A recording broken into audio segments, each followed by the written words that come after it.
Welcome to our channel. Today, we're busting some of the most shocking myths you thought were true, but science says otherwise.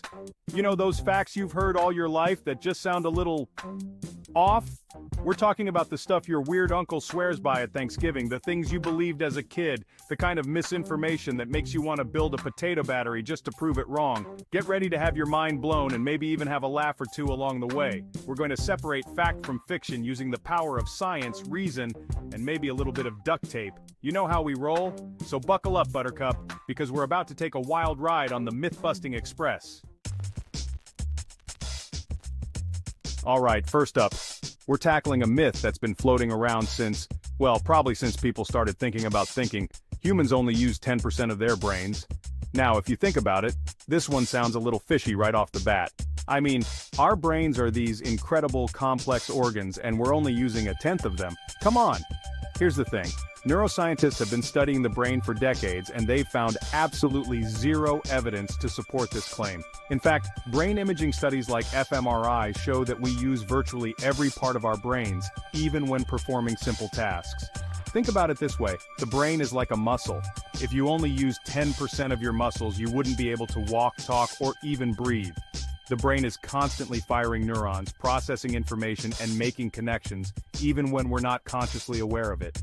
So where did this 10% myth come from? Well, like a lot of good myths, its origins are a bit murky. Some say it was misattributed to Albert Einstein, who by the way never said it, while others trace it back to self-help gurus trying to sell you on the idea of unlocking your hidden potential. But here's the truth. You are already using 100% of your brain power. You're capable of amazing things, so don't let this bogus myth hold you back. Let's talk hydration, folks. You've probably heard it a million times. Drink 8 glasses of water a day. It's drilled into us from a young age, but is it actually true? Well, the answer is a bit more complicated than a simple yes or no. The truth is, the amount of water each person needs varies depending on a ton of factors, like your activity level, climate, overall health, and even your body size. There's no magic number that works for everyone. Plus, we get fluids from more than just plain water. Fruits, vegetables, juice, even coffee and tea. They all contribute to our daily hydration. Now, I'm not saying you should ditch water altogether and live off of coffee and watermelon, although that sounds kind of amazing. But it's important to remember that hydration comes in many forms. Time for a myth that's near and dear to my heart, or should I say my eyes. Eating carrots improves your vision. Alright, I'll admit, this one always sounded a little too good to be true. I mean, who wouldn't want to trade their glasses for a lifetime supply of carrots, right?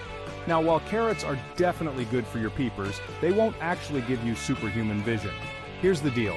Carrots are packed with beta-carotene, which our bodies convert into vitamin A, an essential nutrient for eye health.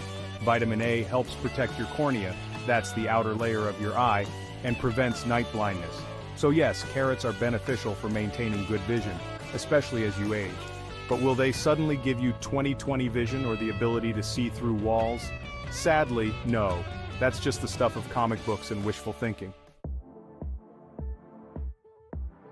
Alright, let's talk about something that's probably plagued many of us since our awkward teenage years. Shaving makes hair grow back thicker. We've all heard it, maybe even believed it at some point. But is there any truth to this hairy situation? The short answer is a resounding no. Shaving does not magically make your hair thicker, darker, or grow faster. It's just an optical illusion. Think about it, when you shave, you're cutting the hair off at the surface of your skin. The hair shaft itself isn't actually getting thicker.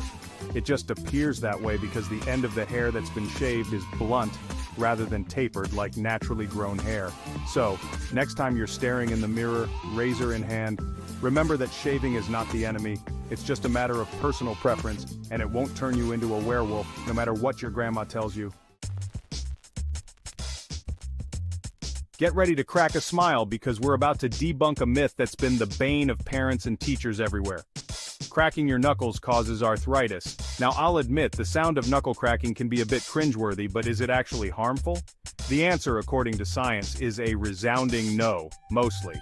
Multiple studies have shown no direct link between knuckle cracking and the development of arthritis. So, all those years of your mom yelling at you to stop popping your knuckles? Well, she meant well. But it turns out it wasn't going to give you arthritis after all. So, what's actually happening when you crack your knuckles? It all comes down to the fluid in your joints. See, your joints are surrounded by synovial fluid, which acts as a lubricant. When you crack a knuckle, you're creating a tiny bubble of gas within that fluid.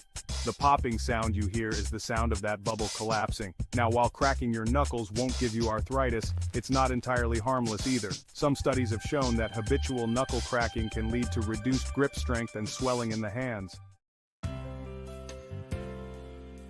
It's time to dive into the watery world of goldfish and debunk a myth that's been floating around for far too long. Goldfish have a 3-second memory. Poor goldfish, saddled with such a bad rap.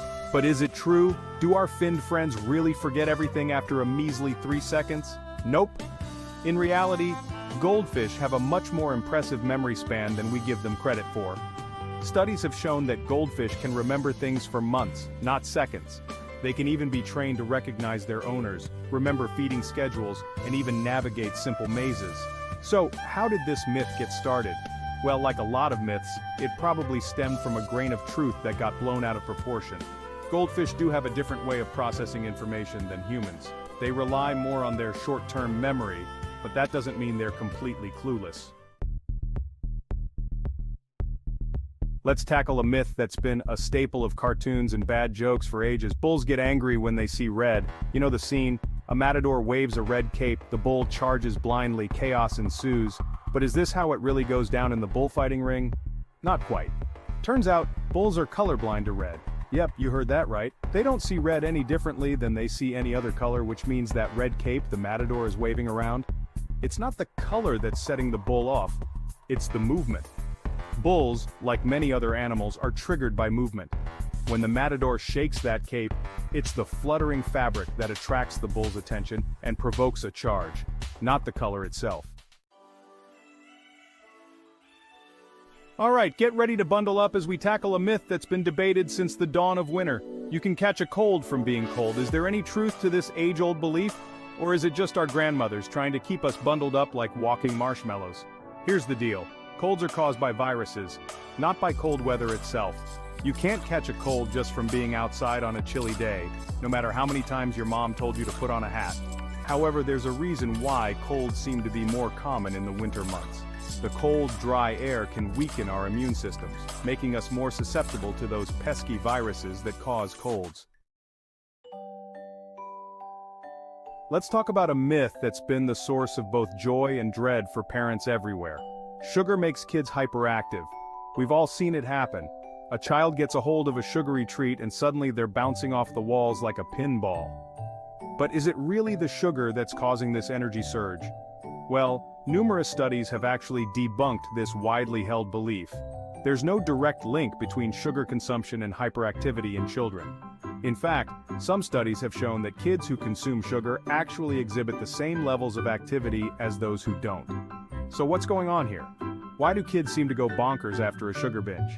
It's likely a combination of factors, including the excitement of the situation, think birthday parties, holidays, etc., and the power of suggestion.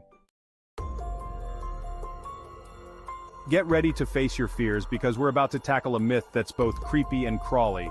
You swallow 8 spiders a year in your sleep. Just the thought of it is enough to make your skin crawl, right? But is there any truth to this nightmare-inducing myth? Thankfully, no. You can rest easy knowing that you're not unknowingly swallowing a buffet of spiders every year while you sleep. This myth is just that, a myth, and a particularly persistent one at that. Spiders are actually pretty smart creatures. They're not interested in crawling into our mouths while we sleep. They build webs to catch prey, and our mouths don't exactly scream delicious insect buffet. Plus, we create vibrations when we sleep. Breathing, snoring, all that good stuff. Spiders are incredibly sensitive to vibrations and they're more likely to be scared away by our nighttime noises than attracted to them. So, next time you hear this creepy, crawly myth, just remember that spiders have better things to do than become midnight snacks. Thanks for watching.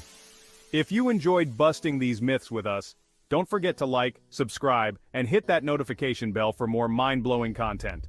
We had a blast diving into the world of misconceptions and using the power of science to separate fact from fiction. Remember, there's always more to learn, and sometimes, what we think we know is just a myth waiting to be busted. So, stay curious, keep questioning, and never be afraid to put those myths to the test.